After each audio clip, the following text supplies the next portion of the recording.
Disturb you, disturb you, disturb you. Give me shame, I give you peace from underneath. Give me mind and being light to reignite. Can you open up the doors to let me in? Can you open up the doors to let me in? You can put the heart inside, on top my head. As I sing the love inside from out my mouth. Tell me what you need to find, tell me now. Tell me what you need to find. This is a place with no shame. This is a mind with no frame. This is the light with no doubt. This is the truth with no faults.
So you think you know Wick.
Burn Live, y'all. Marijuana keeping y'all connected. Hashtagging these red eyes, changing the viewers' eye red, keeping underage, smoking off social media. Definitely killing myself for your entertainment. Sitting here with friends and family starting a cannabisation. I promise you, I appreciate people tagging along, coming along, enjoying the show. I actually now got feedback that people actually enjoy the show.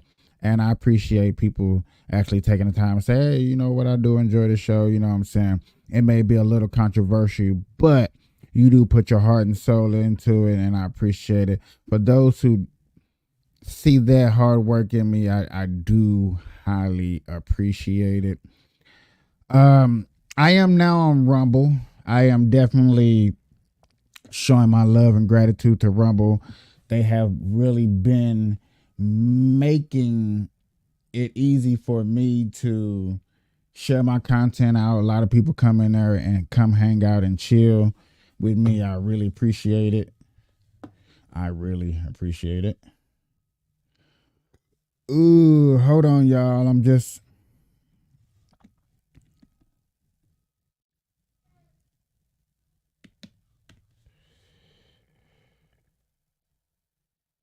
That's how it go. I'm just trying to get a little, just showing out my content. I see my Wi-Fi signal is looking kind of bad, so if y'all having bad reception, I do apologize.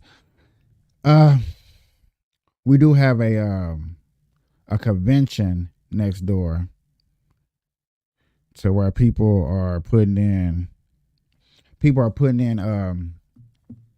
a convention with a construction site, so it is messing with my Wi-Fi signal. I do apologize to people. So in the title, y'all do see that it says what it says. Are we America first, or are we going to take care of our ally? That is the question. That's the main question that's in social media, and that's the main question that has been going around. That is the main a little bit of everything that's been going on in social media. It's always a little bit about who, what, when, where, and why. And I'm gonna be honest with you guys. I'm gonna be so honest with you guys. I cannot knock that people wants to believe that it's America first. If you have that assumption, if you have that belief that it's American first, I understand. I get it. I really, really do. For people who believe, for people that believe is other people out there that's should be more taken care of than us in America, which I did see this. I seen this article. Did I share it? Please tell me I shared it. But I seen a man and he made more sense than what I could ever make on the fact of what we're going through. And that was just, what the hell?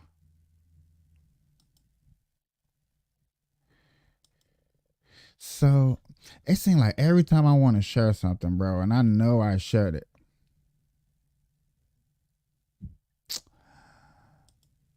Ooh. I wonder. Because I just figured something out. I know I shared this on Threads. Anybody be on Threads? Anybody share their content on Threads? I like sharing my contents on Threads. I'm not gonna lie to nobody. Not gonna lie. Not gonna lie. I do. I think it's a nice place to share our content, smaller content that you have going on. So I do share a lot of content over there. Let me see. I should have been a little bit more prepared. I do apologize. And I do share a lot on Threads. So check me out on Threads on Capiche Burn Live. It does have my my Trump supporter picture, which I'm kind of want to take it down a little bit, just a smidget. Now, okay, so I did find the article of what I was talking about earlier, which had me thinking about, are we America first? Are we America first? And this is just to get a small content of what he was saying. This is part 2. I wish I can find part 1. More than 63,000 views in less than a day. And I wanted to add a few points that I didn't mention in the first video. So the first point is that these people that ask for Sharia law, they do not have freedom of speech in their own countries. So I can't go to Islamabad and shout, I disagree with the Quran, because they'll throw me in jail and they'll probably kill me. So they come to these countries, Western countries, and they take advantage of our freedoms and our values, and they try to colonize us from within. Okay, that's point number 1. Point number 2 is that it's in Islamic culture that Muslims have a responsibility to colonize the whole world, and they shouldn't rest until the whole world is Islamized. And we all know how that goes. You just have to look at the state of the Middle East and countries that follow Sharia law, that how, you know, barbaric and how backwards they are. And point number 3 is that I saw a lot of comments, people saying, oh, the Middle East is in the position that it's in because of Western colonization and American policies. And that may be true. However, did you know that America and UK used Islam on purpose to be able to divide and conquer? Because they knew people in the Middle East can't say no to Islam. And that's the reason why we should get rid of our religion. We shouldn't mix politics with religion. Regardless of the religion, we shouldn't mix with politics. And Sharia law is exactly that. So some of you may have seen my video yesterday. It's gone viral. It's got more than... I wish I can find, here it is.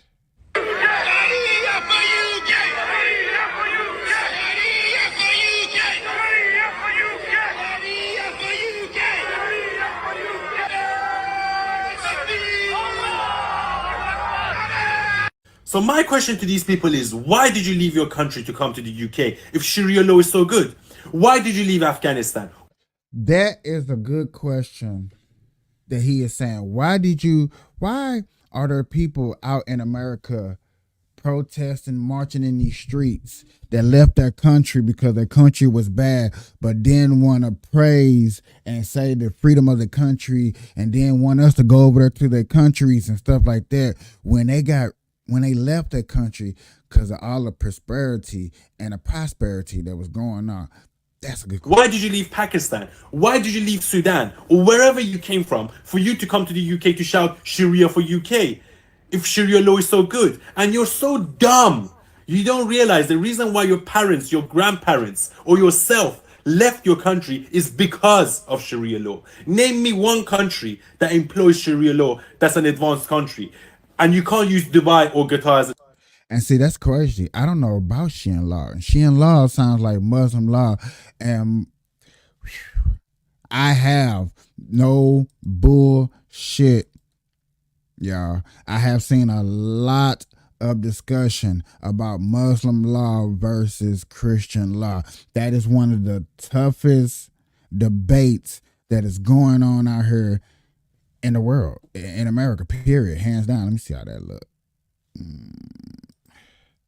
That really is really how it look. It looks crazy. It looks scary. It looks skeptical.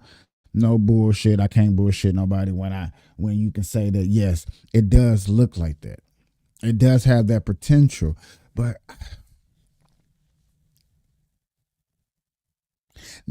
a good friend of mine who helped me out to get me into this position to where I'm podcasting more than just live streaming it and talking about a bunch of bullshit. Cause yes, I do believe back when everybody was giving me props, was like, oh, Michael, you the one, dog. I like your show and you're very inspirational. I like the message that you bring. A lot of people like the message that I was bringing to them when I really wasn't bringing a message, when I really didn't have a point of direction in the way I was going. When I didn't have no sense of direction of where I wanted to go, I was just doing this for fun, pleasure, and joy. I was having the most, and I may understand, and I do get it. People was like, man, I was just seeing the enjoyment that you was having, and I was appreciating that you enjoyed doing that.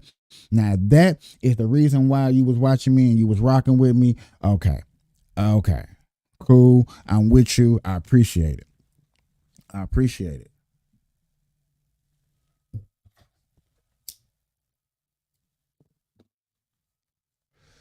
But see, like, since now that I've been down on this journey or this path of finding what I deem is right or wrong now, and I'm understanding, I'm learning from other podcasters, everything that I deem, everything that I see is one way, may not be the way that you see things. I may see things wrong, or I may miss something. That's why I record, I make videos, I discuss things, I break down things of how I see it and have a discussion. So if I'm wrong or I miss something, y'all can put up in the comments where I was wrong and what I missed, so we can have a good dialogue and maybe I can learn from something. I am never going to sit up here and say that I cannot learn from something when I went down this political part of the marijuana industry to find out and to learn. This was all nothing but a learning experience for me going down this path. I wanted to learn what was right and wrong, what was a real assembly. What was the real assembly of what was really going on? Who is really controlling us? Who is really dividing us? Who is the... I really wanted to know that. And only way to know this is to look it up, do your research, you know what I'm saying, come out with your own conclusions. But when I seen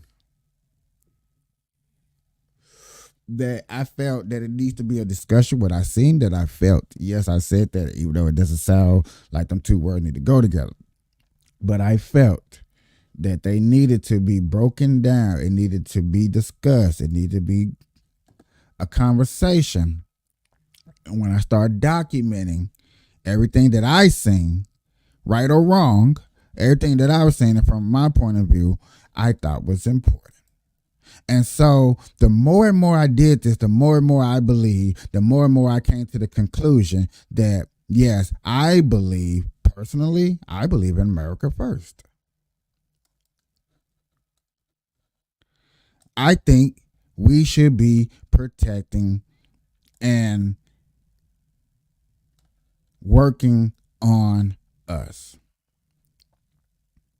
Now, my video is going to be slow because my signal is horrible. I do appreciate. What's up, my boy?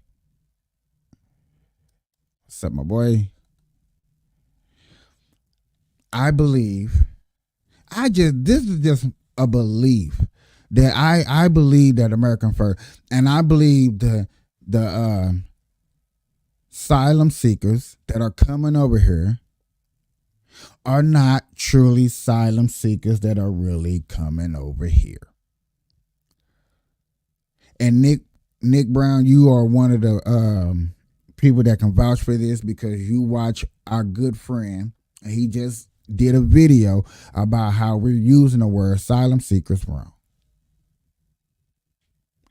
And I was like, okay, so we're using illegal immigrants words wrong. Okay. But if you go and vet it, majority of these people that are coming over here, let me stop this. If you go and vet it, the people that are coming over here, you go talk to them and say, hey, why are you coming over here? Let's discuss. The majority of them people are not running because they are in danger. I looked it up, asylum seekers and what they're supposed to be over here for. They're not supposed to be over here for an opportunity. It sounds wonderful. I am down with it. An opportunity is an opportunity. It's an opportunist. Yeah, that's right. Opportunity is an opportunist. A person that goes out looking for an opportunity to make value of his own situation. Now, by saying that, by looking at that, these people are really coming over here, and come on, dog. This is what kills me about some people's argument with this. Are we really asking the question, are they in danger? Are we really going to let these people come over here because high business people are making $1 million off of cheap labor? That was the only way that you're going to bring jobs back here to America is by flooding America with people who wants to be here. Are they in danger? Sorry for the camera view. Sorry for the Wi-Fi signal, ladies and gentlemen, if you are watching. I do apologize. But I just want to know. I'm curious. We're letting them over here. It's been documented. They're dropping off their IDs. They're putting their IDs away. They're not even. No. They get naked, getting brand new, fresh paper tag clothes. You're not even doing that to the homeless. That's why people have a little frustration with this. Hold on, y'all.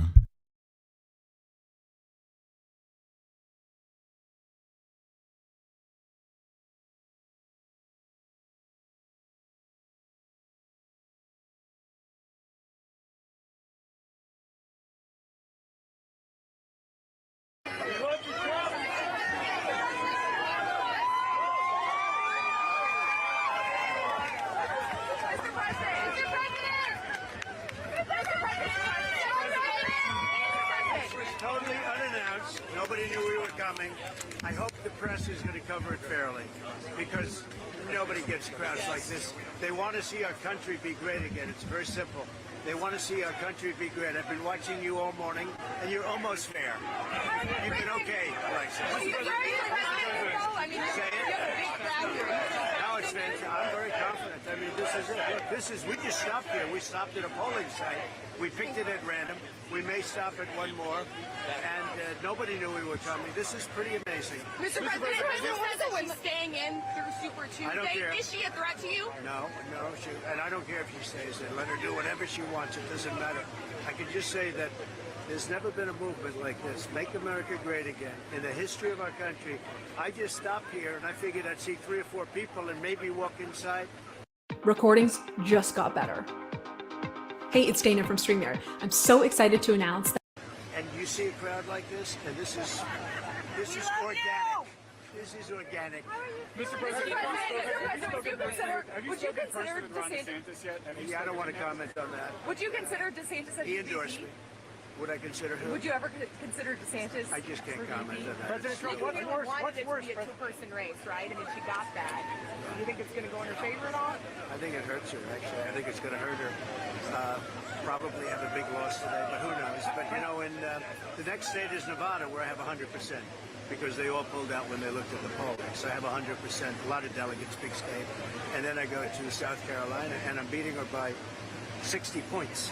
So I just don't know. I mean, that's up to her. I would never ask anybody to pull out. I didn't ask Ron to pull out. I didn't ask Vivek to pull out. Nobody. But we have great support, and most of the people that pulled out have already supported me. So it's actually quite nice. But I'm very honored by this. You know, we expected to come here, and who would think you'd have a crowd like this? This is. Thank you, everybody. President Trump, what's your message to the American people on the injustice that you're experiencing and the big concern that the election, they try to steal it again in 2024? How can people we're going to be stop watching that? very closely. I very much appreciate that question because it's a very important question, more important than most people would understand. We have to make sure we have honest, fair, and free elections and strong borders. If we don't have borders and elections, we don't have a country. And you see what's going on with the border. There's never been anything like it on the border. Millions and millions of people are pouring into our country illegally, and many come from prisons, they come from jails, they're terrorists. Nobody's ever seen it. They come from, by the way, I saw a report this morning, they're coming in from mental institutions all over the world. They're pouring in, and it makes sense. Why would somebody running a country where it costs so much money, why would they keep the people? They're dumping them into our country. Mental institutions, jails and prisons, they're coming into our country, and a lot of terrorists are coming in. This is really bad. I heard somebody yesterday say 100% happened to be Sean Hannity. Did you ever hear of Sean Hannity? He said 100% certain that there'll be some horrible acts, terror acts, and that's the answer. It's 100%. It's 100%. The people coming into our country, it's 100% certain. And we have to have fair elections. Thank you for this. How do you feel here? We talked great all the time about Eagle Pass, Texas, and what's going on at the southern border. It's a huge issue here at the northern border. Oh, the northern border is bad too. It's getting bad. I mean, it's getting bad. But now it's lightening up because it's so easy. They don't have to come here. You have to watch both borders, and you have to watch fly-ins. You have to watch everything. But the southern border is like nobody's ever seen. But the northern border is bad too. They have done a terrible job. This is one of the worst things. I believe it's one of the worst tragedies ever to befall our country. I really do. I think it's one of the great tragedies in the history of our country, what they've done. Either they're very stupid, which I don't believe they are, or they hate our country. It's very simple. It can be nothing else. They're very stupid or they hate our country. To allow millions of people to come into our country totally unchecked, totally unvetted, it's not even believable. And it's the biggest issue now. You know, the economy was big and inflation was big. It's all big. But this, I think the border issue now is the biggest. We had the greatest border, the safest border in recorded history. In recorded history, and that was 3 years ago. Now we have the worst. The worst. I think we have the worst border anywhere in the world. I don't think any country, a third world country, never had a border like this. For people that might not have their mind made up tonight or today going to those polls, they might be deciding between you and a Keneally. So what would you want to tell those voters? Well, look, if they want a great country, if they want a country where we say, make America great again, there's nothing like it. Make America great again. That's all you have to say. We are making America great. We had this going so well. And look at the world. The world is blowing up, too. We had no wars. Russia would have never invaded Ukraine. Nothing. All of this. Israel would have never been attacked. Never. Remember this. Iran was broke. They had no money. You know why they had no money? Because I said to other countries, you can't deal with them until we make a deal. And we would have had a deal within 2 weeks after the election with Iran. Iran is spreading money all over, and look at what's happening. We're bombing the Middle East again. Now we're going back into the Middle East. We're bombing the hell out of the Middle East, and it's having no impact. You know why? Because they don't respect Biden. They don't respect him. They no longer respect our country. If you look at what Viktor Orban, the Prime Minister of Hungary, said, he said, bring Trump back. Everything worked when Trump was there. So I appreciate the turnout. Thank you very much. Could your text on Mr. go too far, misspelling her name, suggesting that she could... No. I don't think it goes too far. I mean, they say a lot of things that are wrong. They have the wacko governor up here who ran for president, but he didn't have the courage to say he was running. You know, you had Sununu. He was running for president for months. He was getting Asa Hutchinson type numbers, which are very low.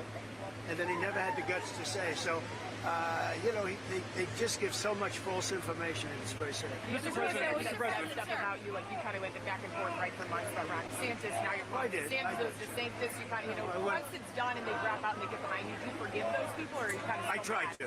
I do. I'm a very forgiving person. Okay? I try. You're doing a good job. Thank you, everybody. You talked about trying to unify the party. How do you bring these Nikki Haley voters, some of whom voted for you in 2020 but say they don't want to now? Oh, they'll all vote for me. How do you bring them back into the tent? They're going to all vote for me again. They're going to all vote for me again, everybody. And I'm not sure we need too many. I'm not sure. I think that Biden is the worst president in the history of this country. But we're going to all come back. They're all coming back. And I think you see that here. I think you see that. Thank you, everybody. Mr. President,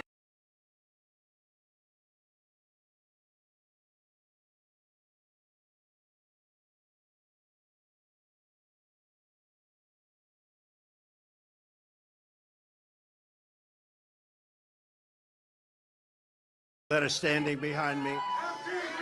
You know, I think we called it right. Immigration's a big deal, a very big deal. We have millions and millions of people flowing into our country illegally.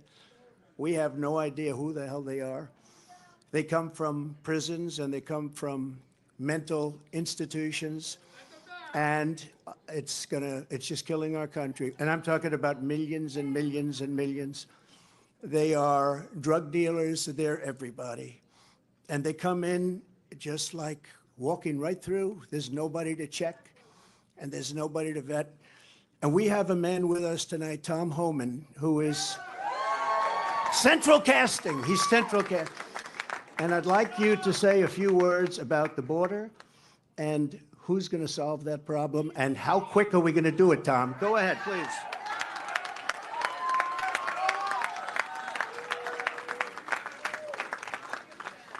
Look, I worked for 6 presidents down around Reagan, and every president I ever worked for did something to secure the border. But no one did more than President Trump, the most secure border in my lifetime. The most secure border we've ever seen. And Donald Trump's going to do it again. We're going to lock the border down, and we're going to protect Americans. Because what's happening at the border right now, a record number of Americans have died from fentanyl poisoning. A record number of migrants have died. A record number of women and children have been sex trafficked. A record number of known suspected terrorists across the border. There's one man who's proven he can secure the border, and he's standing to my left, Donald J. Trump. He's going to do it again.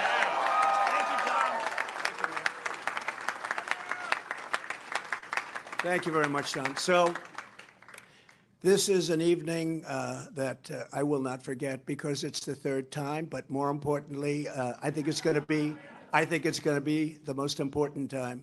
We won both. It was I think somebody said you rarely, if you win both, they've never had a loser. Let me put it that way. When you win Iowa and you win New Hampshire, they've never had a loss. There's never been. So we're not going to be the first, I can tell you. And I just do want to reiterate the polls. We're way up on everybody. We're way up on Biden. And over the last couple of months, if you check, and you have to remember, in 2016, they were saying, oh, what does he know about elections? He's not going to win. He can't win. He can't. Well, we won. And we got millions, and you can check this, and I hope the cameras don't turn off because they hate this, but we got millions and millions of more votes the second time. Right, Mr. Congressman? Millions and millions of more votes. And but we had COVID, and they used COVID to cheat, and they did a lot of other things too. We're not going to let that happen, and that's still going along. We don't forget. You can never forget history, because if you forget, you never recover from it, and you repeat, and we're not going to repeat. We're going to have the greatest election success. We're going to turn our country around. If you take a look throughout the history of our country, if you took the 10 worst presidents in the history of this not great country right now, it's a country in decline, it's a troubled country, it's a failing country, frankly.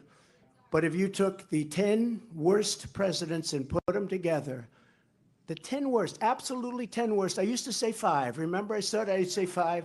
Then I said, wait a minute, we can add another 5. They would not have done the damage that crooked Joe Biden has done to our wonderful country. They would not have done the damage. There's never been anything like it. And you say, are they stupid people? I don't think so, because nobody can cheat that well if they're stupid. Do they hate our country? They must hate our country, because there's no other reason that they can be doing the things they do. Take a look. The taxes, they want to raise your taxes times 4. They want to let the Trump tax cuts, the biggest tax cuts in the history of our country, they want them to expire. Your taxes are going to go through the roof.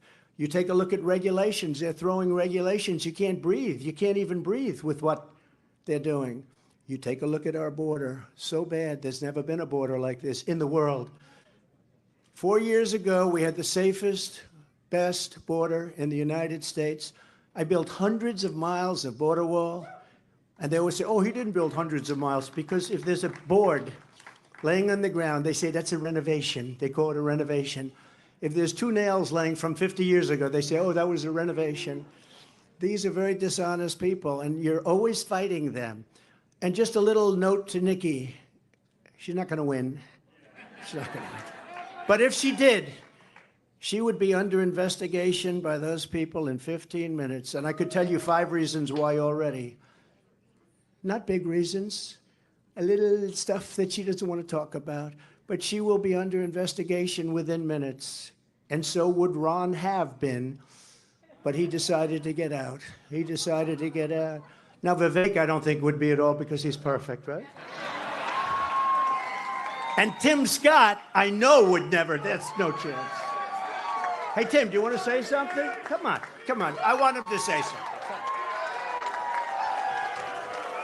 Look. New Hampshire. The president said a double-digit win in New Hampshire, and you delivered a double-digit win for President Trump. But I'm going to invite you to my home state starting tomorrow, where this election is over. It is time for the Republican Party to coalesce around our nominee and the next president of the United States, Donald Trump. Let's get that party started tonight. What a good guy. What a good man he is. But just remember, I did hear Nikki say, and now it's off to South Carolina. Well, I love South Carolina. I love it. But, you know, she forgot one thing. She forgot one thing. Next week, it's Nevada. Next week, it's Nevada. It's not South Carolina. We love South Carolina, but next week, it's Nevada. And I'm pleased to announce we just won Nevada. We just won 100%.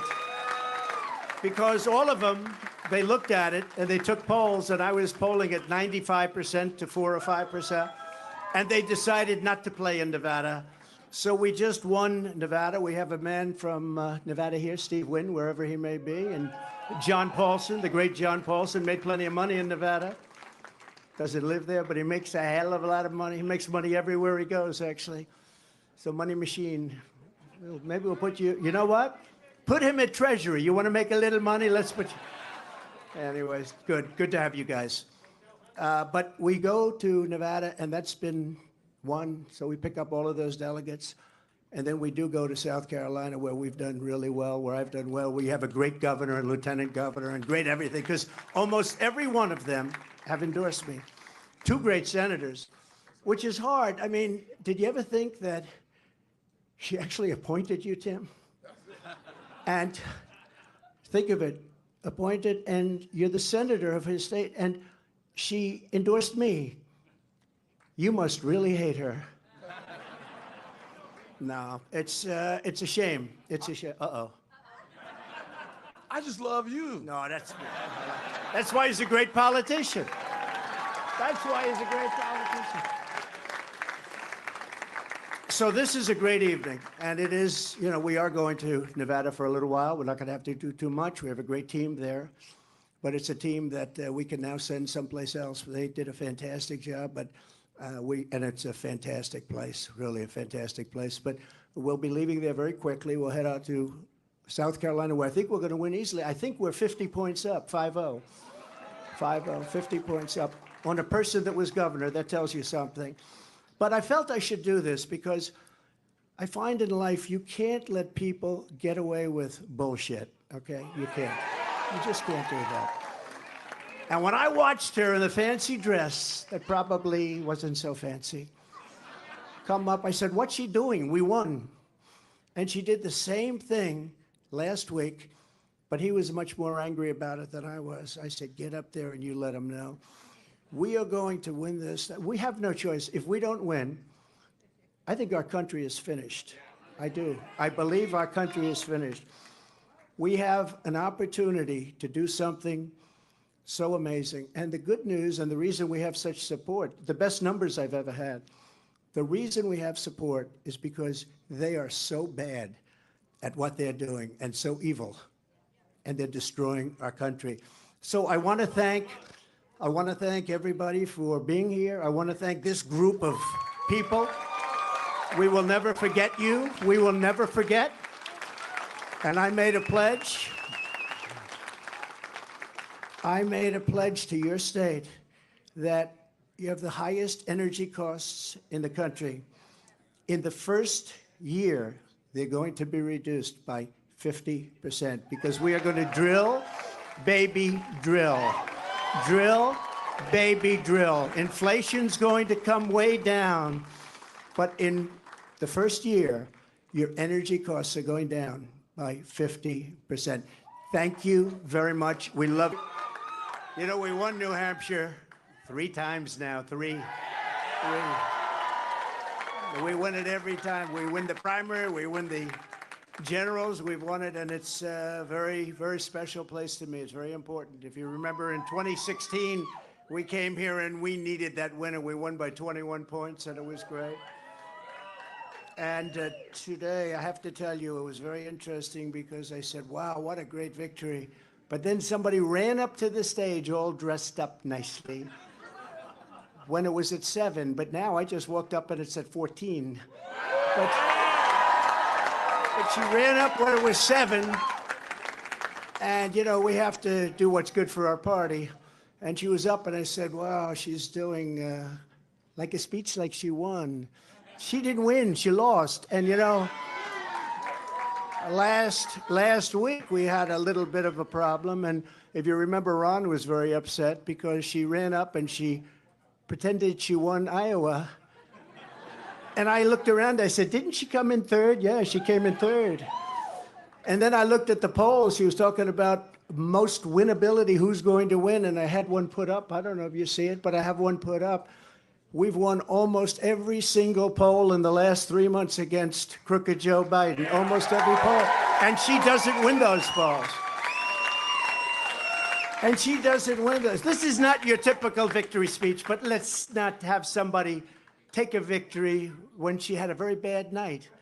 She had a very bad night. And you have the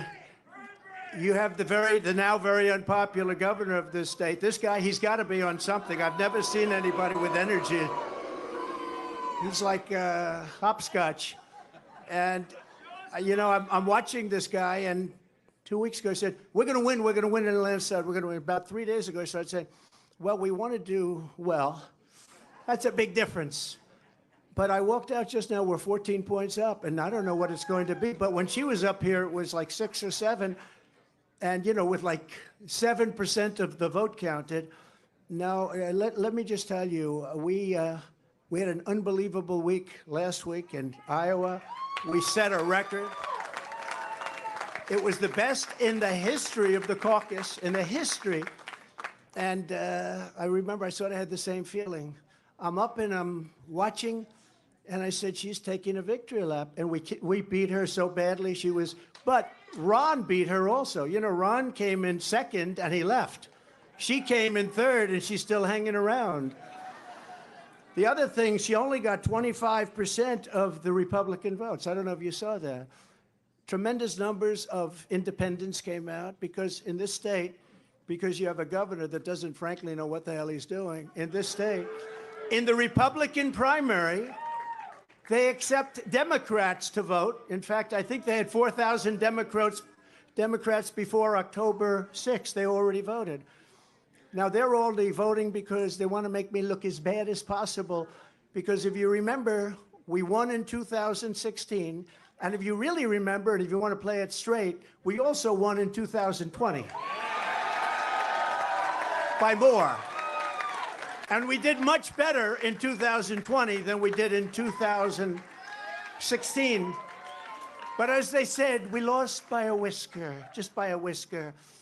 No. But we can't let that happen. You know, you have to have people that speak up. I said, I can go up and I can say to everybody, oh, thank you for the victory. It's wonderful. Or I can go up and say, who the hell was the imposter that went up on the stage before and like claimed a victory? She did very poorly, actually. She had to win.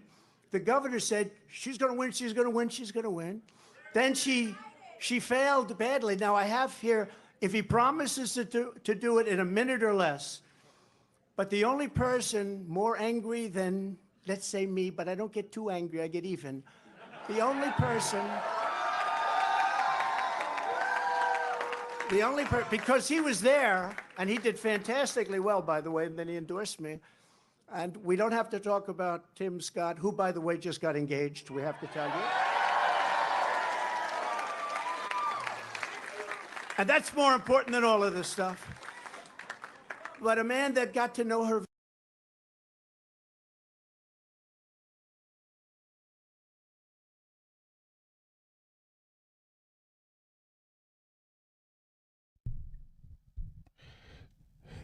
I had to stop right there when they said Tim Scott was getting engaged. Because that was one thing that was truly hurting Tim Scott for real. For real, that was hurting Tim Scott. That was really, really, really, really hurting Tim Scott. Was the fact that a lot of people didn't think that he was a man. So that was one real thing. Sorry that I was gone, you know what I'm saying? But had to give y'all something to watch at least. Had to give y'all right. So I was just talking to a friend because somebody had called me, had to take the phone call. It was very important.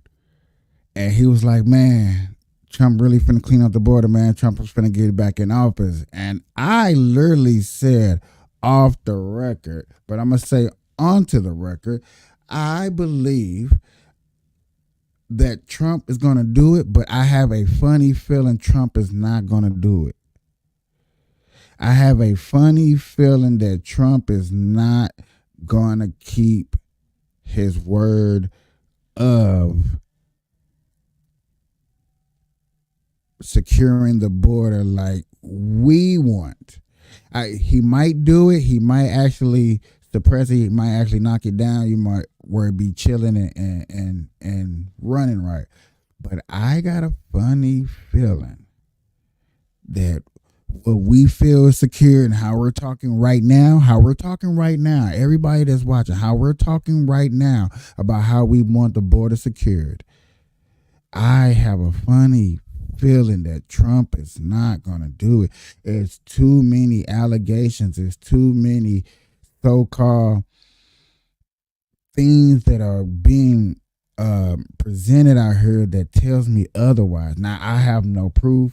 I'm not going to say it up here and say that I am correct or anything. I want more proof, and I can't wait to 2025 when he get in office to see what's going to happen. But I hope it happens. But I have a funny feeling, y'all. I just do. And a lot of other people that are Trump supporters starting to feel just somewhat of the same thing. I even had a person yell at me on his live stream and say, you know, Trump is not going to cure that border for real. And I was like, you know what? I kind of be thinking like that sometimes in the back of my mind. Just a little bit. And I guess, you know what I'm saying? If I think about it in the back of my mind, if I'm not ashamed to sit up here and say, just maybe, just maybe he may not do it, then yeah, I'm gonna sit up here and say yeah. I'm not gonna sit up here and bullshit nobody when I'm under the influence that can and can not happen. Once again, ladies and gentlemen, I do apologize for the bad camera.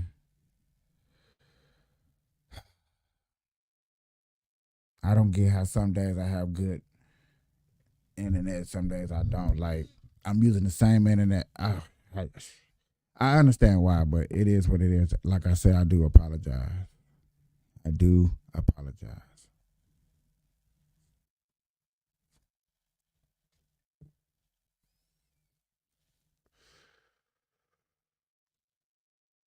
Shout out to my ex group. Shout out to my YouTuber live. Definitely shout out to my Rumble family. My Rumble family. My Rumble family. Hey, when you start showing me love like Rumble been doing, trust me, YouTube and Bookface and those who show me love, you will get the personal and specific shout outs. Just like when my boy Nick Brown come up here, he know he hashtagging the red eye. When my girl Caswella come through, she get the salute.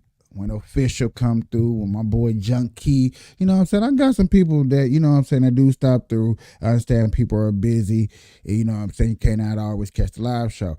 I don't never expect everybody to sit up here and catch the live show. I can't wait till I stop saying this, but I'm just keep putting this out. I cannot wait till people understand I do not expect everybody to catch the live show.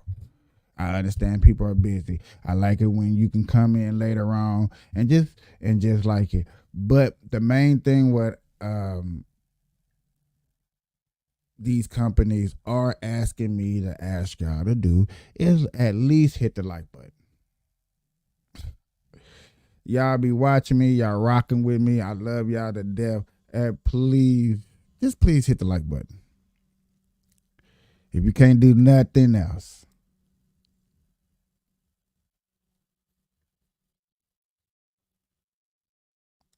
Yes, sir.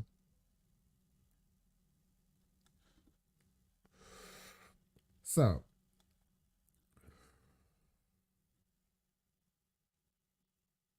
remember I said inhale, y'all. American first, or shall we take care of our allies?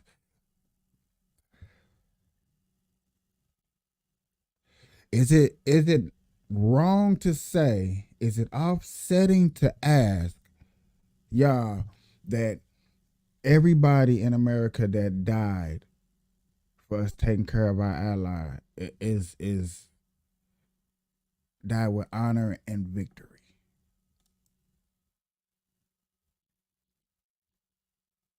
Yes, simple thumbs up goes a long way, ladies and gentlemen.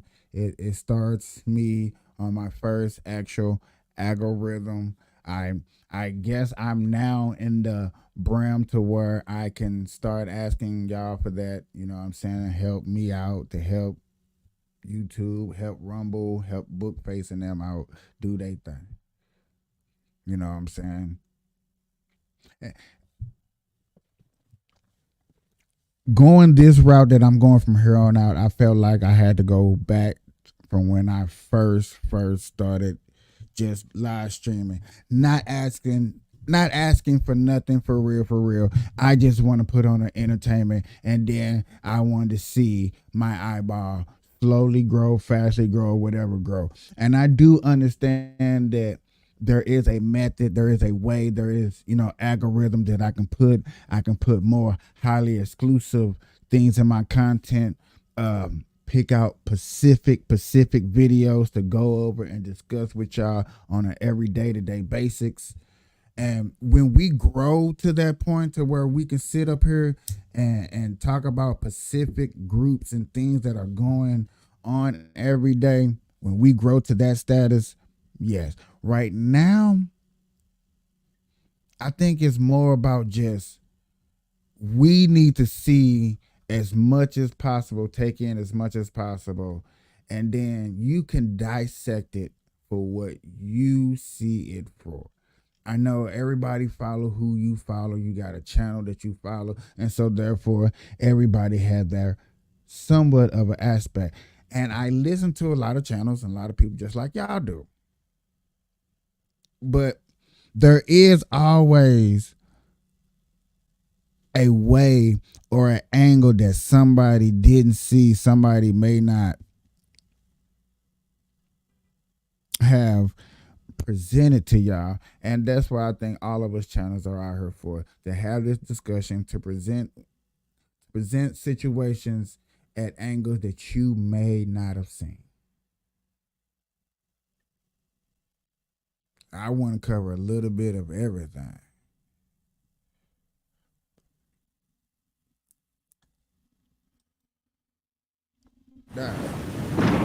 And my favorite part is going over these videos with y'all and not knowing what we get myself into. I think I love that part. Office problem. I love just popping a video up like this. Bam. I don't know what it's about, but it's about us learning something together.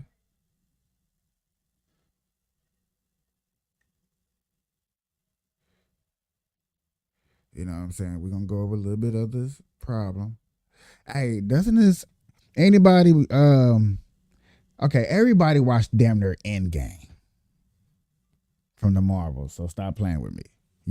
Everybody watched a little bit of comic book movie, especially the Endgame. Endgame was one of the biggest grosser. Doesn't this look like a bunch of that part where they was the fire blimp? Don't it look like the fire blimp right here? Only thing you missing is a whale. We just need a whale and a shore. San Francisco has an empty office problem. And it starts right here, in the core of the city's downtown. There is 27.1 million square feet of empty office space in the city. Early in the pandemic, a lot of office sector workers started working from home. And here we are 3 years later, many of them are still working from home at least some of the time. All of that has led to a large reduction in the demand for office. We see a lot of companies downsizing. We see a lot of companies not renewing their leases at all and consolidating. Nobody's going to the office. We need more housing supply. Why not just turn all the office buildings into apartments? Not quite as simple as it sounds. Not every office building.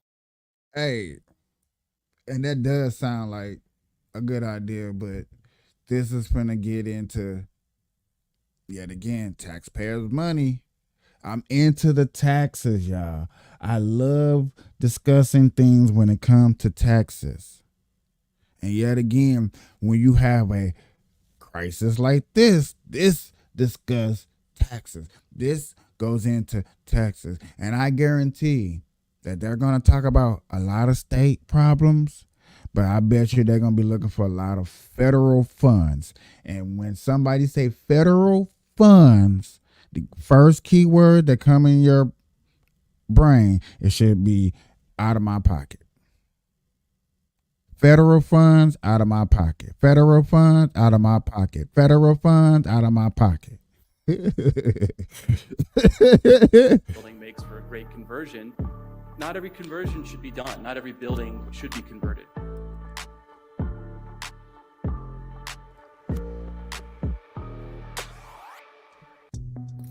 Many American offices are sitting empty. New numbers showing 94 million square feet of empty office space in Manhattan. That is an all-time record.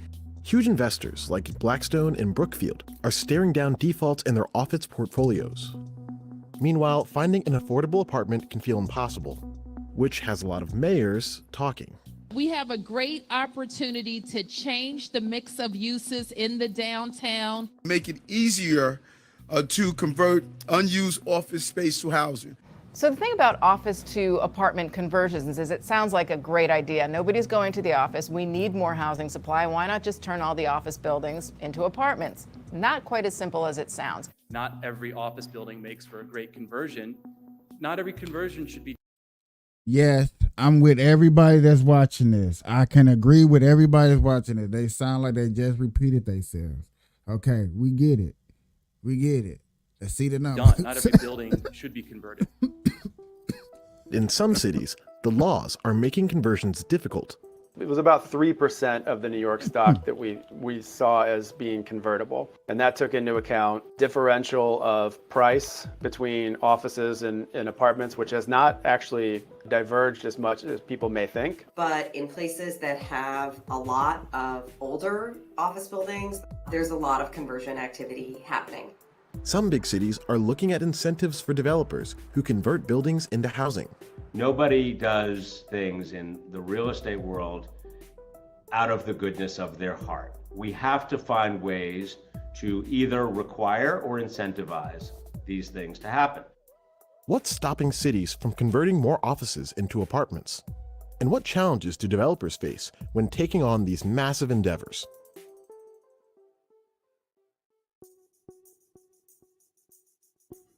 The office conversion trend is heating up in a small group of cities led by Washington, D.C. and Philadelphia. We are right now in the Poplar Building in Philadelphia. The building was built approximately 100 years ago as offices and manufacturing space for Strawbridge's Clothiers. It was a giant department store in the last century. This building is one of several conversions conducted by the Post brothers. Physically, may have had some characteristics that people might think will make for a tough conversion. For instance, it's 100 feet wide by 400 feet long. That means lots of dark interior space. The first consideration for a lot of these buildings is about access to light and air. That's why you see in some situations real creative redevelopment of these buildings where people are driving a core into the middle of the building to allow for additional windows in the middle. We took a building that was a perfect rectangle, carved it into an E. It's extremely complicated, it's expensive. You also have issues of where does the plumbing lines run? And you know, it sounds silly, but you gotta have a bathroom in every apartment or more than one. And if you only have a single line of plumbing or a single area of plumbing, because think about the offices, the bathrooms are only in one part, it's gonna be much more expensive to convert that. Builders call this technique remassing, and it comes in different levels of intensity. The Poplar in Philadelphia received a light touch. We have units that are 50 feet deep as opposed to the typical 25 to 30 feet deep. We're able to make them work with things like what are called borrowed light bedrooms or interior bedrooms with a light, and make really attractive layouts, even though the floor plate might not seem ideal. Converted apartments tend to be pricey, much like other real estate in the US. In a hot market where there's a lot of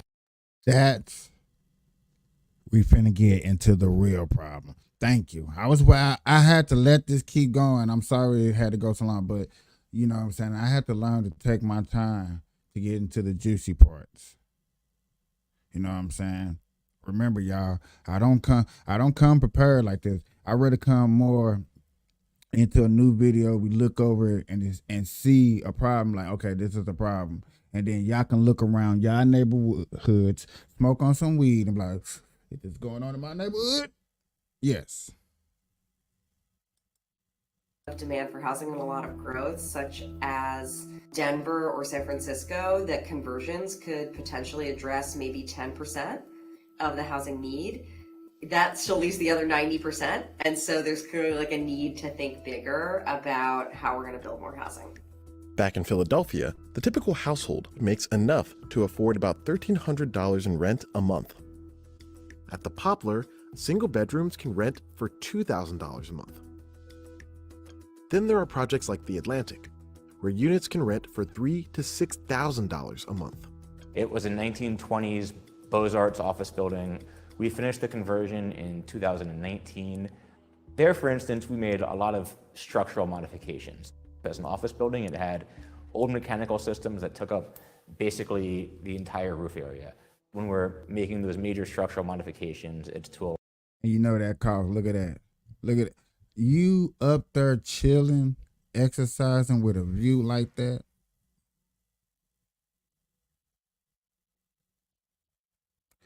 Bro, I'm podcasting out there every night. I'm podcasting at every sunset. At sunset, expect me to be out there, have a little talking, just thump. Boy, stop playing. Stop playing. Stop playing. Stop playing. Nigga, we doing sunset smokeouts. Talking about political shit. Yes, yes, yes. I wouldn't even be in the picture no more. You wouldn't even see me. And you would just see the view. We talking. I bring up. Yeah. Hell yeah. allow for really high quality amenities. The Post Brothers portfolio includes 12 buildings in the Mid-Atlantic with plans for expansion. We're generally 96% occupied at all places, and there might be 1 or 2 weeks where there's downtime between the old tenant and the new tenant. That's what we call frictional vacancy, so that's really the only vacancy we have. There's a very different story unfolding in office districts. They still ain't said nothing about pricing. Office vacancy rates are pretty high right now in terms of historical context. The highest that we ever recorded, and that was 19.3% vacancy rate on average. And that was a really stressed period. New York's hovering around 12, 13% right now. That's a bad sign for investors. Some of the office REIT stocks have been really hammered, down over 50%, just because of the back to work, which is not going as well as some might have expected. How the streets feel in downtowns has changed a lot in the past 3 years. Not all of those changes are permanent. It is necessary for downtowns and cities to address that perception. Though many offices are quiet, they're not completely empty. That's a challenge for developers. I think the actual vacancy status or occupancy status is really the single most important prerequisite for conversion, much more so than, for instance, the physical layout, the floor plates or the systems or anything like that. If there's not a clear path to emptying out the office tenants, it really can't be converted to apartments. When a developer looks for an office to convert, they're looking for certain criteria. For example, older buildings tend to make for better conversions. But the typical US office is newer, bigger, and not vacant enough to be converted yet. Cade is alive. You took my son? We gotta get that baby back. You won't ever stop me. These are massive problems for city mayors. We have millions of square feet of unused office spaces that is right now ready to be converted into housing. This just makes sense. Office vacancies also affect government finances. New York City offices generate roughly $6 billion in taxes each year. School districts will tend to rely heavily upon property taxes. The transit authorities like MTA in New York will tend to rely a little bit more on property tax. New York has experimented with office conversions in the past. In the years after September 11th, a wave of these projects rippled across Lower Manhattan. We looked historically, going back to 2000, and the number of conversions we were able to identify that did happen in New York. There's 50-something of them, and it turned out to be about 2.5 conversions per year. Well, there's no question that rule changes in Lower Manhattan helped to spur new life in that part of the city. And, you know, the result has been a success. The residential population has tripled. That created tens of thousands of new units and really turned the Battery and that surrounding area into a residential neighborhood. The government's policies can determine whether or not these projects happen. In Manhattan, commercial buildings generally can take up more space than residential ones. That condition, and many others, can change the financial outlook of a project. So the number one issue in New York is zoning. Washington, D.C., for instance, they have kind of very technocratically thought out the zoning, and you can effectively convert any office building by right to residential. In New York, that's very much not the case right now. And unfortunately in New York, the zoning is dictated at the state level, not the city level. So there's been a lot of fights with, in New York trying to get this changed. There's a lot of people paying attention to the issue. This is what it takes to get it done. People are reading through 50,000 pieces of paper to actually get housing built in our city. The saddest thing about that project right there that we're looking at is the fact is that that's going to go to the illegal immigrants and the $100 million some odd dollars that they're going to move towards putting them, housing them, getting them off the streets.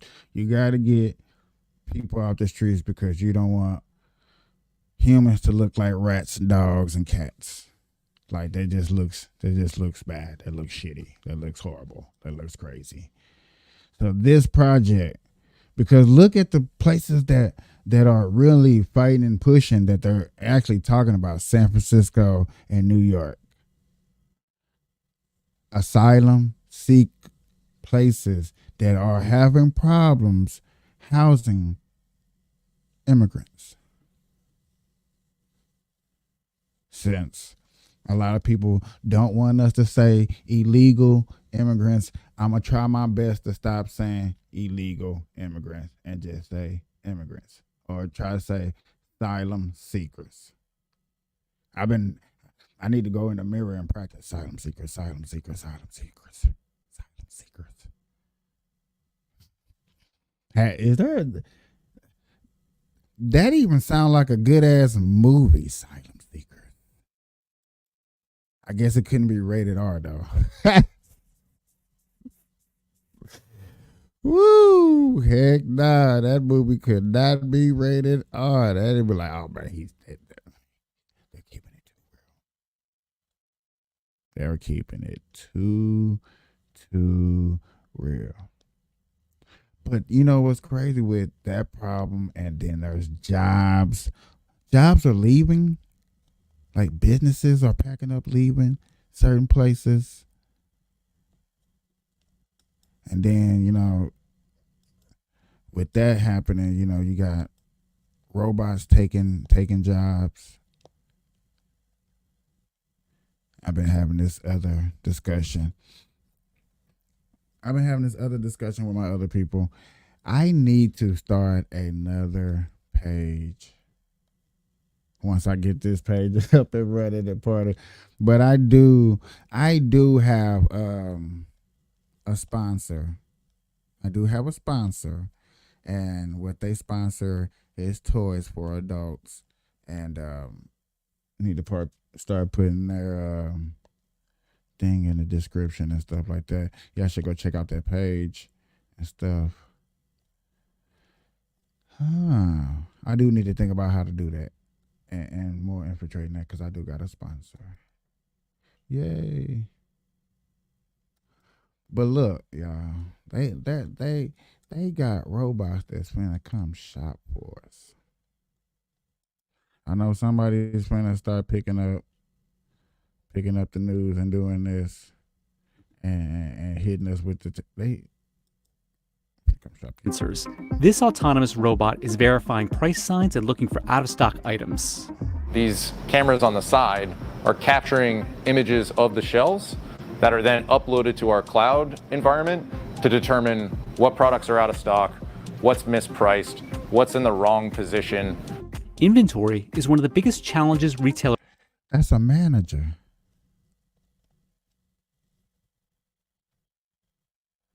That is a manager. Face.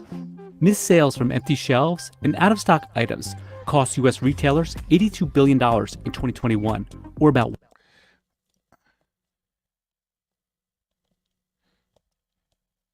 I'm gonna call bullshit on that. Cause most people, when you don't have it on your shelf, they go to your website. Most people are here to go to your website and get stuff. So that $82 billion say that they missing, I'm gonna have to call bullshit. $1.6 billion a week. So this would tell us that the Snickers is low, and we probably need to get more Snickers dropped from our back. Hold on, bro.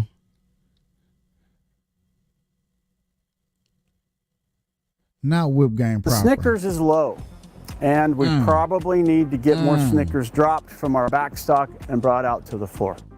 Almost half of retailers said out-of-stock items were their biggest challenge in fulfilling customers' orders. Okay, anybody seen these robots in y'all stores? Anybody? Hey. Let me smoke to this. I gotta smoke to this.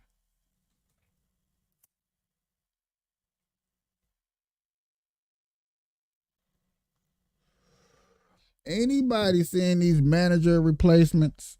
Ooh, my video look horrible. I'm so sorry, everybody that's watching, dog. I appreciate that y'all stand. I don't know how that y'all stand with me. But y'all loyal for those who are staying. I appreciate it. I just want to say I appreciate it. I appreciate it. I appreciate it. I appreciate it. Because I know the video look horrible. But anybody seeing these managers? That's what I want to know. Retailers are spending a lot of money to know what's coming into their stores through their inventory systems. They know quite a bit about what they're selling and that are leaving their stores. But in their stores on a daily basis, they don't have a very good model of what's actually happening on their shelves. But an army of inventory robots is being deployed that would help retailers appease angry customers, boost sales, and respond to the ongoing worker shortage. Almost 900,000 retail jobs were unfilled at the end of November 2022. The retail industry employs more than 30 million Americans.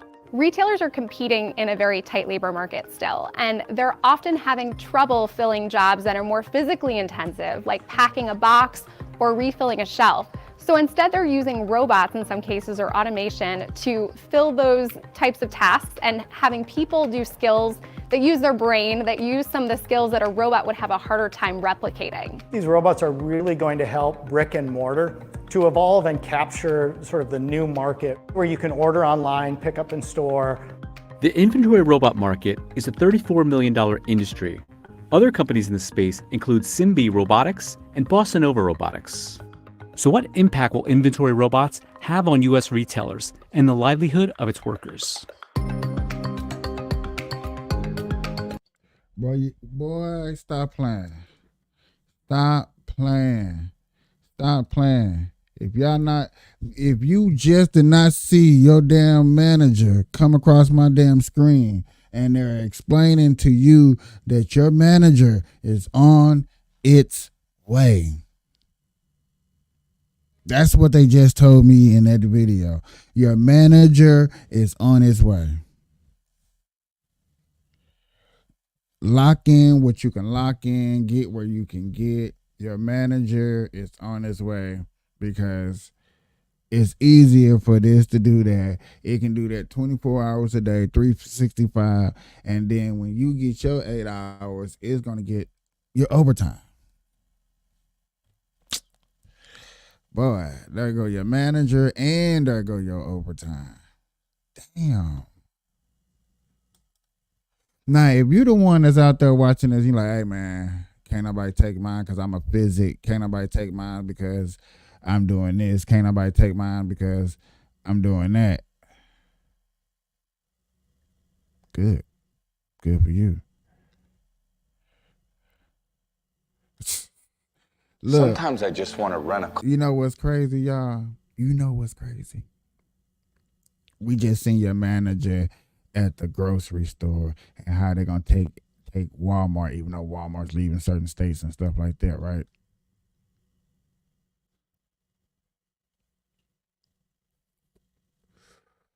Anybody see those, electric bars?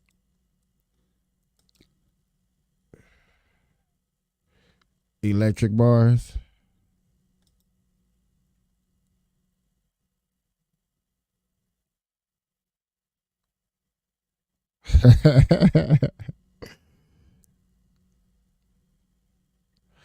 Hey, they're even talking about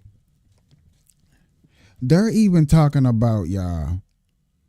There are AI robots that are in these cameras that they're putting into these systems that tells the bosses who works the hardest. Would y'all like a program for people that's watching me now? Because I guess y'all starting to understand who to rock with. No, I'm just playing. Hey. But would y'all like a program, an AI system, sit up here while we sit up here and smoking, like who smoked the best? And then my AI rhythm and say, hey, bing, Shirley Curl 969 smokes the hardest. You be like, oh, would y'all be mad? It's Siri's and Google was like, hey Google, who smokes the hardest? And it'd be like, hey, bing, one of your audience, and it picked out one of y'all out there in the audience. Would y'all be a little terrified? Would you feel a little some type of way? Would you be a little thrown off? Would you be a little upset if the AI say, hey, you are going to ask to go to the bathroom? And you'd be like, no, I'm not. And then like 2 or 3 minutes later, you'd be like, I got to go to the bathroom. How does the computer know I had to go to the bathroom? What the fuck? Would you feel some type of way? Would you feel some type of way? I'm curious. Would you feel some type of way? If y'all gonna sit up here and say, you know what, I wasn't expecting, you know what I'm saying, especially with something personal like that. And I chose a bathroom out of everything because that is the most thing that is most called, because it's the most thing that is called off guard is I need a bathroom break. You know what I'm saying? But you'll feel nice. You'll feel granted if an AI came up to you and said, hey, go ahead and get you a cigarette break. What?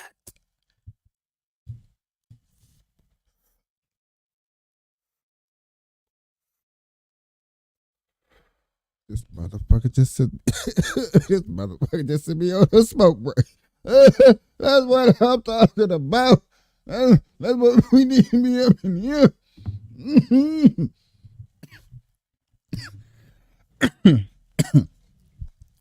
But smoke break, probably not so. Bathroom break, yes, that would shock the shit out of you. a robot say, hey man, go take a dab. I know you've been working hard. You be like, I know it's recreational, but you can't be what? You will be shocked. You'll be amazed. You'll be like, man, AI on God. You'll be like, boom. A computer came around and said, hey man, you've been working hard. I really been noticing that you've been working hard. If a computer told you that, yes, I've been recognized that you've been working hard, you'd be like, would you feel some type of way? Would you feel privileged or would you feel afraid? Would you quit? Like, nah. That motherfucker came to me. Fred. Come here, man. Hey, man, this damn computer just said that it recognized me and that I was doing a good job. Did it tell you that? It didn't tell you that? Oh, hell nah. I'm up out of here. No. Hey, you know what I'm saying? These are reactions that can happen. You just don't know. I don't know. I'm just asking. I'm curious. What do y'all think about AI that knows enough about you that it will compliment you, give you an extra restroom break because knowing that around this time you normally would ask every damn day because you ask every damn day around 3:15 that I need to go to the bathroom. You would feel some type of way, good or bad. I don't know. You don't know. You be like, I wish a motherfucker would though. Some of that stuff I said feel good. Now let's reverse that. And then the AI coming to that computer, that same computer kind of you like you need to step your game up.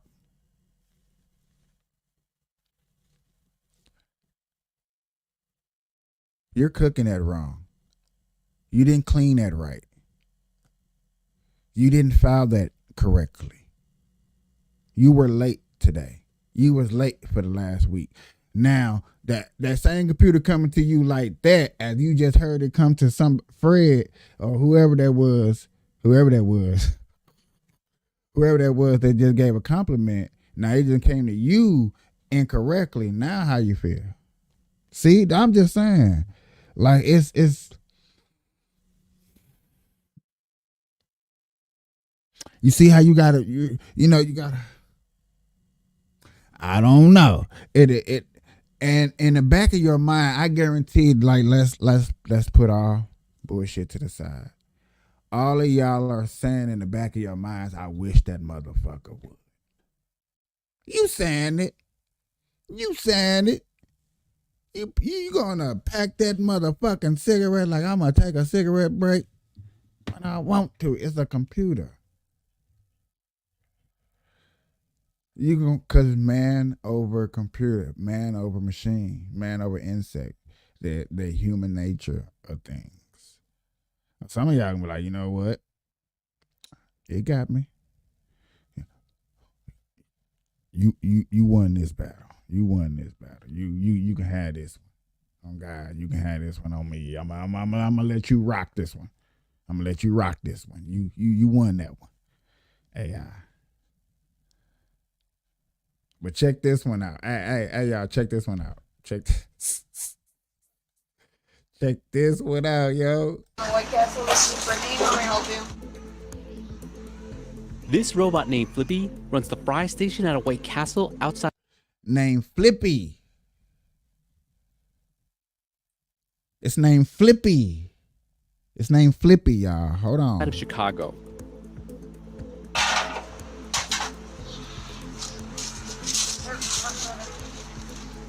With its mechanical arm and using computer vision technology, Flippy can cook everything from French fries and onion rings to cheese sticks. White Castle said it plans to add 100 Flippies to its kitchens nationwide. We used to need 2 people to operate that French fry area during peak hours, and now we are able to only have 1 person operating that area. Would you like to try the mac and cheese bites today? All right, thank you. If the screen's correct, it is 827. Second window, please. Fast food jobs are demanding, quick moving, and sometimes even dangerous. But not for robots. When you look at the restaurant industry, it's a little bit late to the party in adopting automation and robotics. Hey. Quick question, funny question, off guard question. If you seen that there was a hair in your fries, would you be upset? Would you be mad? Would you be mad? Would you feel some type of way? Would you be like, there was a hair in my fry? You think you can get over with that?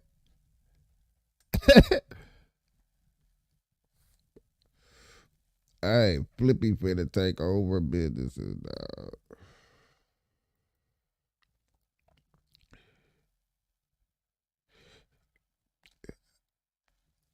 I just want to give a shout out to my Rumble crew because y'all are holding it down. Y'all thick like butter. Okay, y'all thick.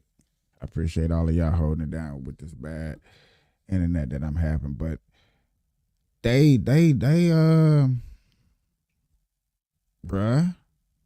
Get back into it. So far, the restaurants that are using them or trying them out say that this automation really only has to do with helping relieve boring tasks from workers' plates, help make their jobs easier, let them engage with the customers more. But there's a lot of reports out there kind of guesstimating how many jobs could be replaced by these robots, by automation. Up to 82% of restaurant positions could to some extent be replaced by robots. Automation could save U.S. fast food restaurants over $12 billion in annual wages. And restaurants are also struggling to find workers. American restaurants are down more than 560,000 jobs, or about 4.6% of its workforce from their pre-pandemic levels. About a third of Americans worked in a restaurant as their first job, and half have some restaurant work experience. Yeah, the economics of this are very, very compelling. If you take minimum wage, just around the $20,000 per year mark. That's the cost of one robot. Other companies in the space include Picnic, that has a robot that makes pizza, and Autech, whose machines make sushi. So what impact will robots have on the fast food industry and the livelihood of its workers? CNBC got a behind-the-scenes look at restaurant robot maker Miso Robotics to find out.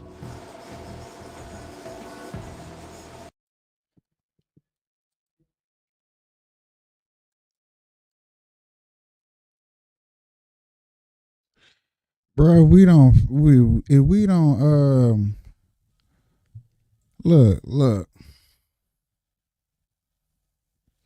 All you extra smart, intelligent, because I know for a fact that some of you, hey, I got a small audience out there, and this ain't to my audience. This is to the extra smart, intelligent, bored. I got a $500,000 to blow. Quit trying to replace people because you're bored. And that's probably what's wrong with society. That's why you see what you see. Even though human beings are conquerors. I'm not going to lie. So you got to expect that there's somebody in the food game that wants to make more money than the competition. Even though everybody like, there is no competition, man. It's just a few guys up there just raking in all the dough. Okay. Then how do broke people become millionaires? And don't sit up here and say broke people do not become millionaires, because it is possible. It is happening. It is going down, baby. But how many of y'all are truly finna feel like I, Robot, and Will Smith, and be like, we gonna have to fight back against a robot because I lost an arm or something. I got it replaced.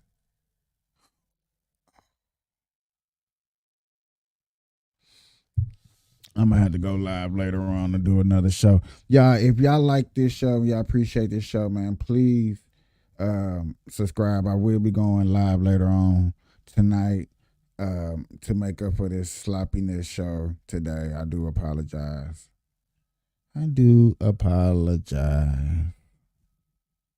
Okay. And if you do, I do appreciate anybody that do subscribe and like. I appreciate it. I do appreciate it. But y'all, they taking our jobs to the extreme level of how much they can replace. You know, they got automatic forklift. This is the cooking game. You already know they got auto insurance. All seems the same. You know they got the automatic and and like warehouses and stuff where they pulling off. People know that. Like y'all know all of that.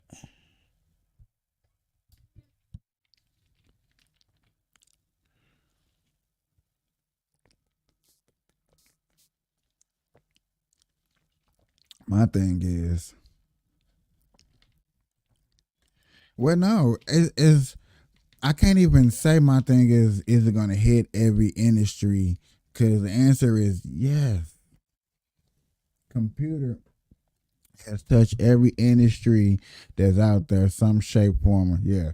So that was just like a dumbass question. That was definitely a dumbass question. Even I sometimes have to ask a dumbass question, but thank God I can answer it myself and bounce back. Yeah.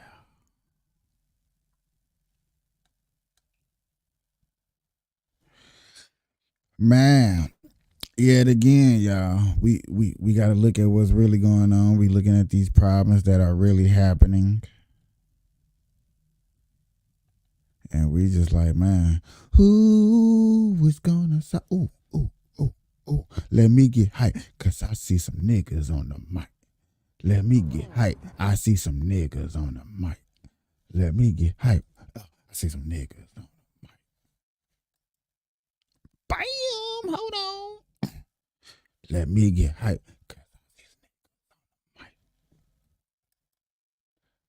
What they got to say? Hey, man, these people have came out before and spoke out very loudly. I'm curious. I wonder what they got to say because I ain't heard nobody report this, and I'm reporting it myself with y'all. Let's go. Let me get hype because I see niggas on the mic. Yeah. We are disappointed. Ooh, ooh, ooh. We are angry. Yeah. Ooh. We are offended. And we feel like we're being mistreated, misused, and disrespected. We will not continue to be disrespected by the Democratic Party. As I said yesterday, and I'll say today and tomorrow, if you're an independent candidate, Green Party candidate, Republican candidate, now is your time in this city. Joining us now, the Chicago resident you just heard there, Kata Truss. Kata, it's really great to have you. Tell me what you are frustrated about specifically. Before she get deep into that, I gotta ask my audience and my people a quick discussion. Let's hold on. Let me put her up on the small screen because let me talk. Let me ask. Let me ask this because just in case any of my black people do watch this show, this is a little discussion for us. You know what I'm saying? Just a little discussion for us. You know what I'm saying? Small one. Just a small one. Is that troubling that she's in Chicago where Obama is breastfed at and runs and is one of the highest name, and you got a Chicago person of office is screaming out to the Republican Party, to the Independent Party, to any party that's willing to sit down and have a discussion on how to fix our streets? She asked about Trump. And I seen somebody, I don't know, I seen somebody somewhere said, went around asking people of Chicago, people of New York, people in the Bronx, hey, could Trump come out here to the hood and have a rally in like Madison Square Garden? Could Trump have a rally? But could Trump? See, I think for one, maybe yes in Queens. If he surrounds security guards, him and 50. I gotta keep it real. I gotta keep it real. I think that's the only way people would say like that y'all will fuck with me is if I just keep it real. But if he went to Queens with like 50 and walked out there, like, yo, shook hands and stuff like that. Yeah. I see it. I can see it happening. Yes, you're gonna have snipers on the rooftops, you know what I'm saying, making sure ain't nobody hey, checking all windows and all that type of stuff. Going to Chicago. Now this is right here, y'all. This is Chicago. Chirac. You think Trump can go to Chirizy? I'm asking my African American people. You know what I'm saying? My dark skinned people who don't like Trump. If any of y'all are out there. If you don't, I'm just saying, can he? Because she's in Chicago asking for him to come now. So is that trouble? Is that a problem? Is that an issue that you would have that a lady of her stature, a lady that's been down her road, a lady who seen what she's saying? Y'all see the picture up there. So I'm not bullshitting nobody. I'm just asking these questions because these questions need to be asked because I want to know, is that a problem?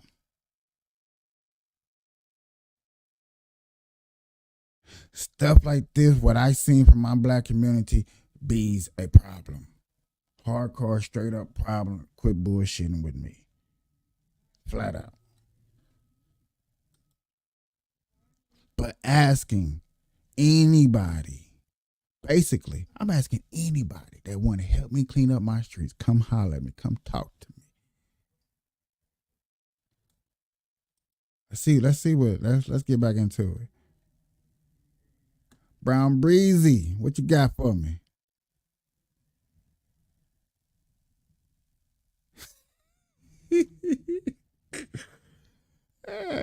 Hey.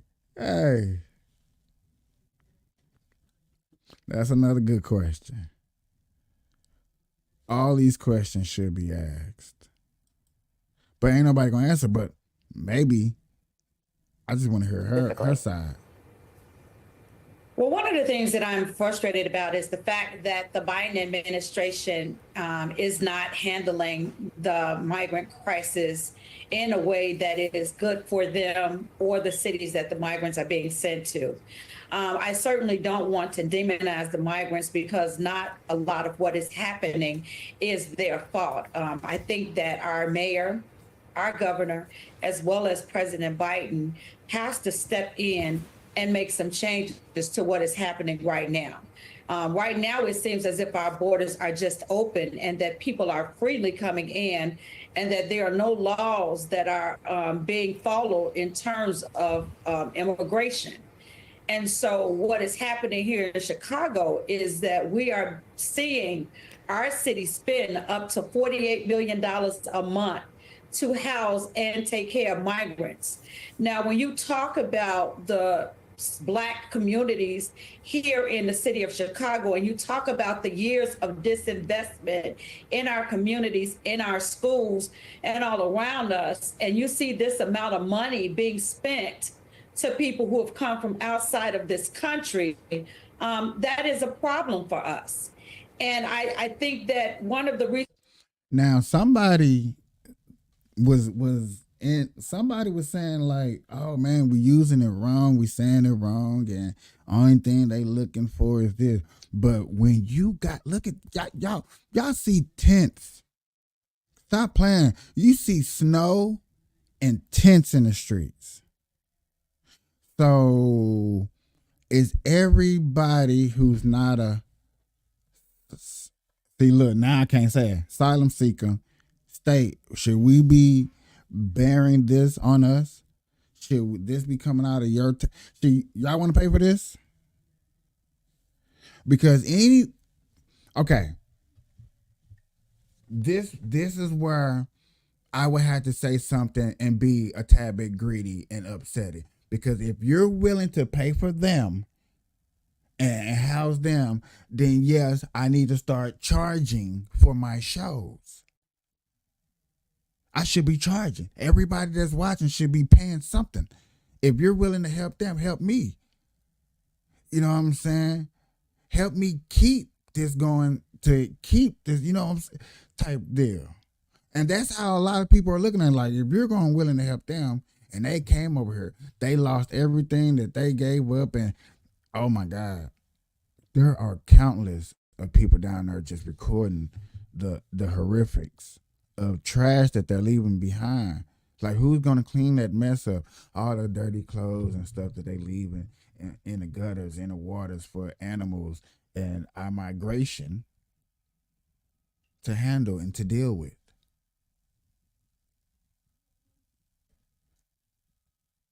Now, we supposed to help people out, understandable. I want to help anybody out that I can. I done help people out in my small little lifetime. I have. I'm up here and I'm sitting, I'm a witness. I have helped people out in my lifetime. I have been in this situation right here. I feel like right now, dealing what I'm dealing with right now, I'm close to being back in that situation right now. I'm putting it out there. I'm letting you know. Hey, I'm close. I'm very, very close.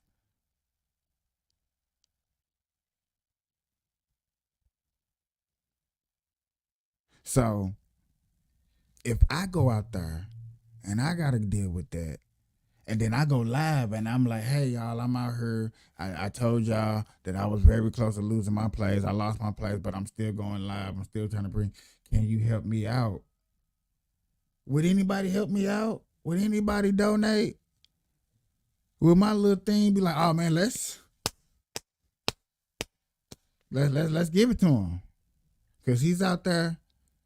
Because y'all, you see what I'm saying? If y'all willing to help them out, and there's countless homeless, yo, out here in Nevada, the Pizza Hut truck.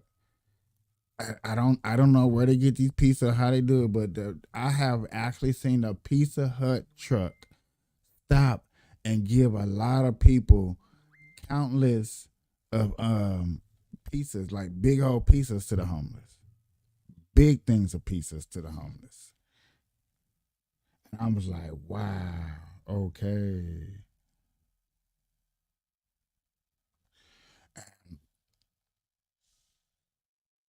Yes, I want them to be safe. Yes, I want them to have a better life.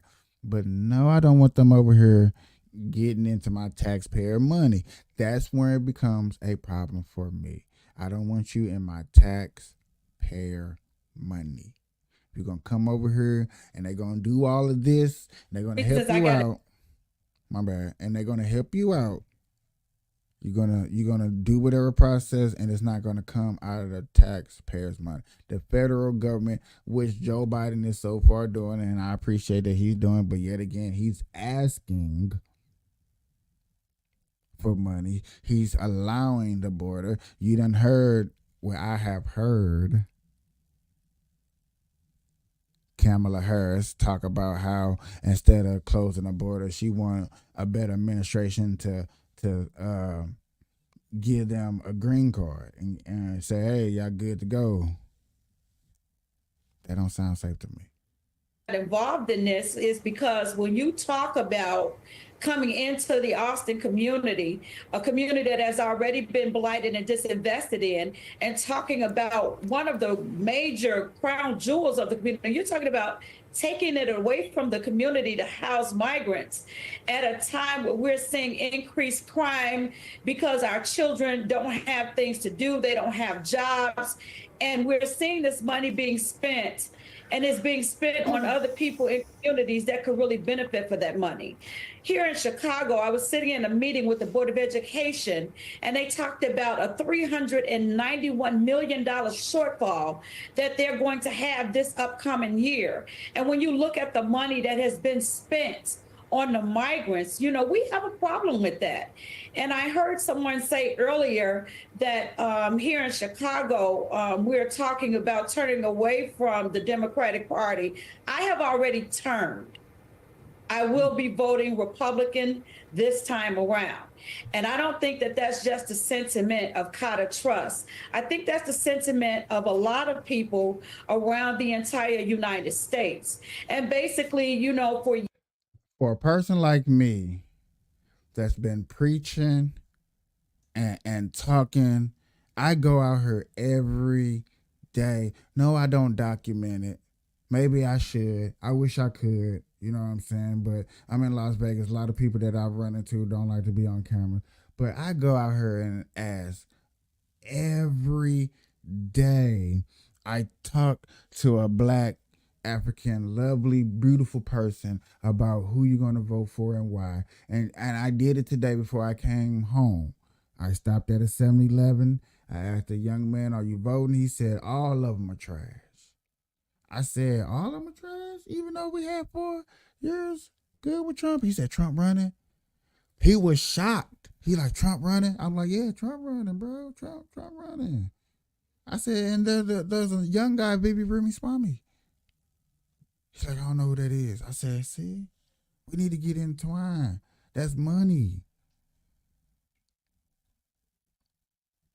Everybody chasing a bag, but then you don't want to follow where the bag is coming from and who's controlling the bag and what angles to take. And you see, and I'm starting to see, but millionaires are paying attention. Millionaires pay attention to politics and news and what's going on and how certain companies are doing certain things and stuff like that.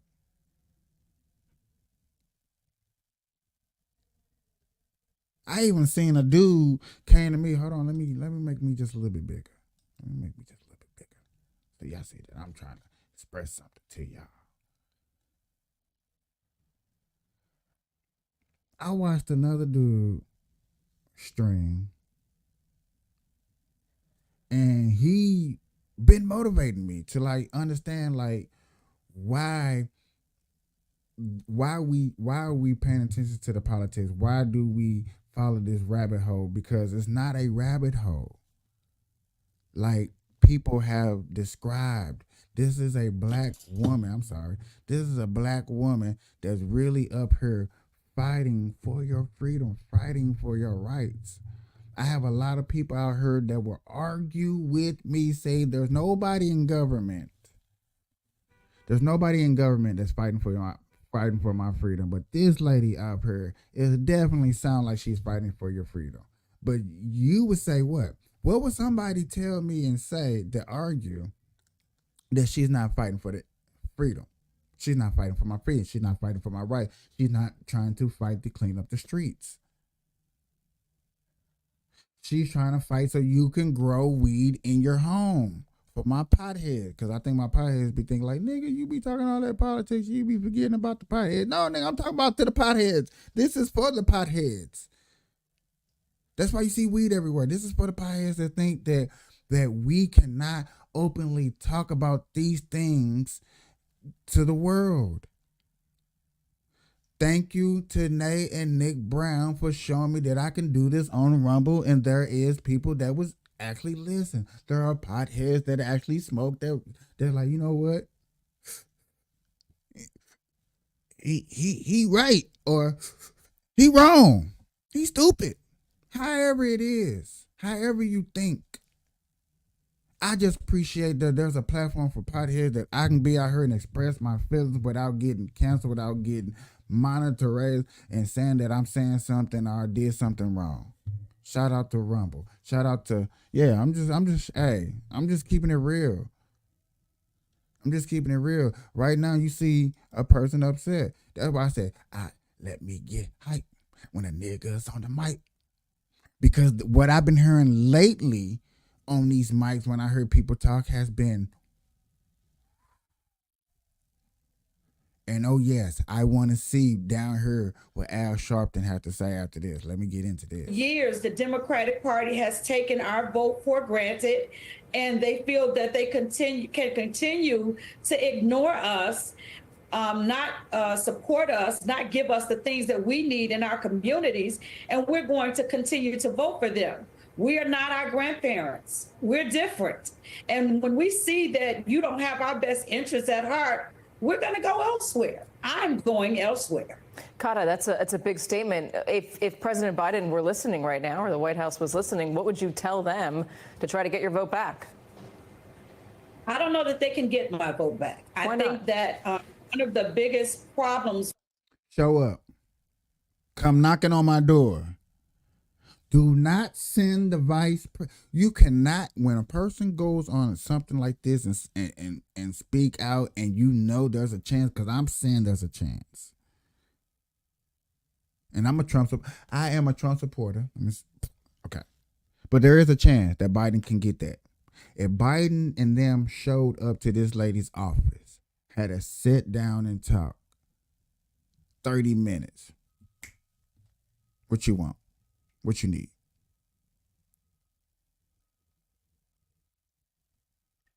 I heard a conversation, which I wish I can get tapes of that, about how it's all about scratching each other's back. That blunt gone.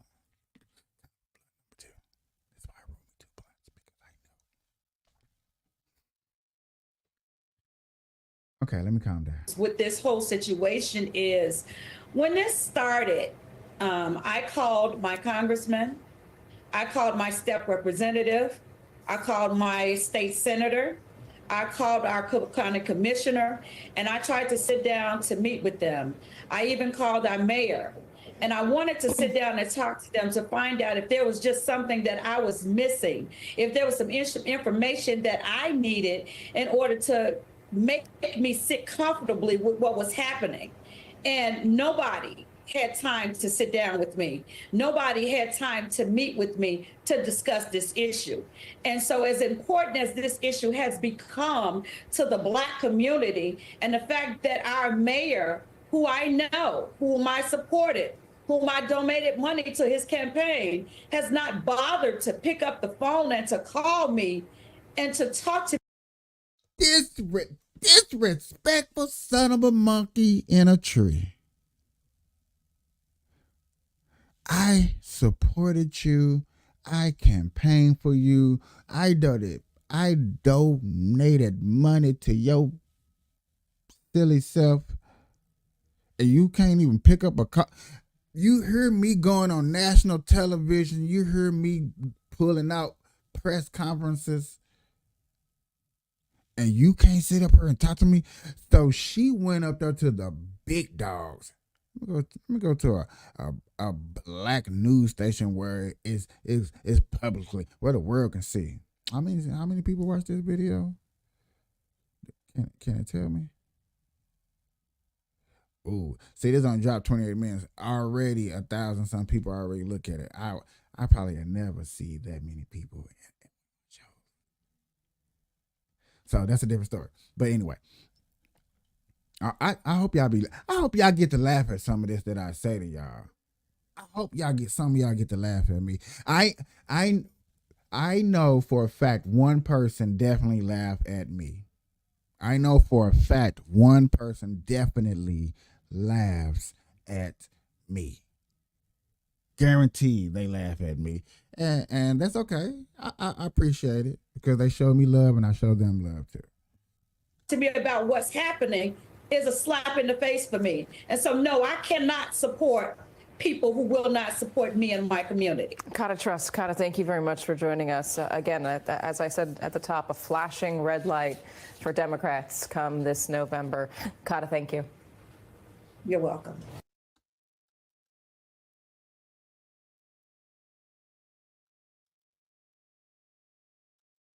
You come see me when I got a problem.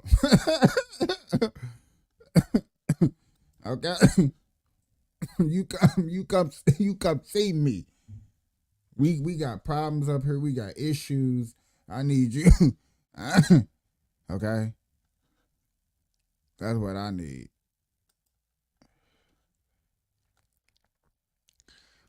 No bull crap, y'all.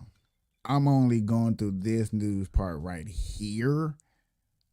I'm only going through this news part right here because I truly want to hear what Al Sharpton has to say. Because Al Sharpton has been the face of the Black community for years and years and years and years. And I just want to hear from myself, because yet again, I haven't heard this. I just be throwing up videos and we just be going live and we just be trying to understand things and better. I just want to see where our taxpayer money go. I want to make sure that I'm smoking and my taxpayer money goes on some good shit. I appreciate it. I appreciate it. I appreciate the love, everybody over there and Rumble. Every last one, all 12 of y'all. I appreciate y'all. So pat yourselves on the back for hanging out with me, because I can't pat y'all. I'll pat every last one of y'all on the back. Appreciate it. Appreciate it. I really want to hear what Ash Sharpton has to say on my mama. I do. I want to hear how dangerous we look and how foolish I look. The National Action Network and host of MSNBC's Politics Nation, Reverend Al Sharpton, and opinion editor at the Washington Post, Alexi McCammon. Jonathan Lemire back with us as well. So, Rev, I'll start with you here. What did you see last night in New Hampshire? What does it tell you about this race, but also looking ahead to the general election? What should Joe Biden be thinking today? Well, obviously, Trump winning by double digits was not something unexpected. I think Haley did a little better than some of the polls had, but she didn't make it. I think that the fact that she's pledged to keep running is in many ways the ultimate insult to Donald Trump, because he wants everyone to just prostrate and bow to him and say now it's over, because what he's really concerned about is his 4 cases. And I think that when you watched his speech and how he tends to now ramble and go off the rails, you really are beginning to wonder if this is more than just some of us that politically oppose him, whether there's really something that has gotten to him, because he doesn't seem to be able to be coherent for a long amount of time. But I think that he will be the nominee. And I think that he's demanding people bow to him. There are few moments in my life I've been more embarrassed than to watch Tim Scott, who, I know Tim and I are both practicing Christians, but I don't know. That's the part where I wanted to say, I was wondering, was he going to actually sit up there and call out a person for what we have been seeing? Because behind Donald Trump, it's been looking awful colorful behind Trump. And you cannot say that's not a smart move to be colorful behind Donald Trump. When you see it, you put Trump, Vivi Ramaswamy, Tim Scott on on a shirt, it's going to sell. On my mama. People going to want to see that. I was wondering, was he going to say something about that? I know Tim and I are both practicing Christians, but I don't know if he could pray like that to the other side. I mean, it was humiliating to watch what Tim Scott did as a sitting senator. And one time it wasn't even, he wasn't even on the script. He interrupted Trump to pay homage. So I had to say that because it's bothered me all night. He's doing it right here. It says, it's just that I love you, Mr. Trump. It's not that I hate Nikki Haley. It's just that I love you. From Senator. To show a man appreciation, to have the gratitude, to have the ability to interrupt Trump and say a speech and not throw Trump off and Trump not get upset, Trump not get mad, and him still do his thing. Don't you gotta appreciate that? Is that a sign to show that Trump is not racist? He could have said, "Damn you, nigga. Don't you get up here with me. You wait your time. You wait till I call you." As if we was in a Dave Chappelle skit. You know what I'm saying? But he didn't do that. He embraced it. You know what I'm saying? He smiled. He embraced it. He appreciated it. Kept going with the speech. Nothing positive. Okay. Senator Scott.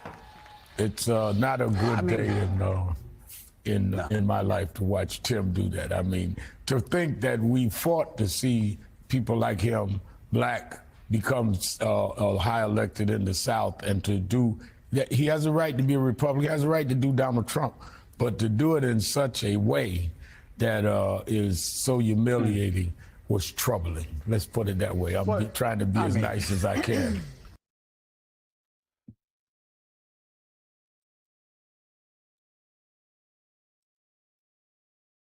I need to find the full coverage of that. We need to find the full coverage of that. What? What? See, people be hitting me up and say, can we just all get along? Can we just all get along? And I'm like, yeah, I'm for it. Can we all just get along? I'm with it. I'm down for it. Can we all just get along? It's just me and you and my cousin too. Smoking on Viv on Dro. I feel that and I love that, but that's not what they're trying to show. They talk about hate. I can't talk about that. That was horrible. Ladies and gentlemen, I hate to do this, but I'm at my 2-hour mark.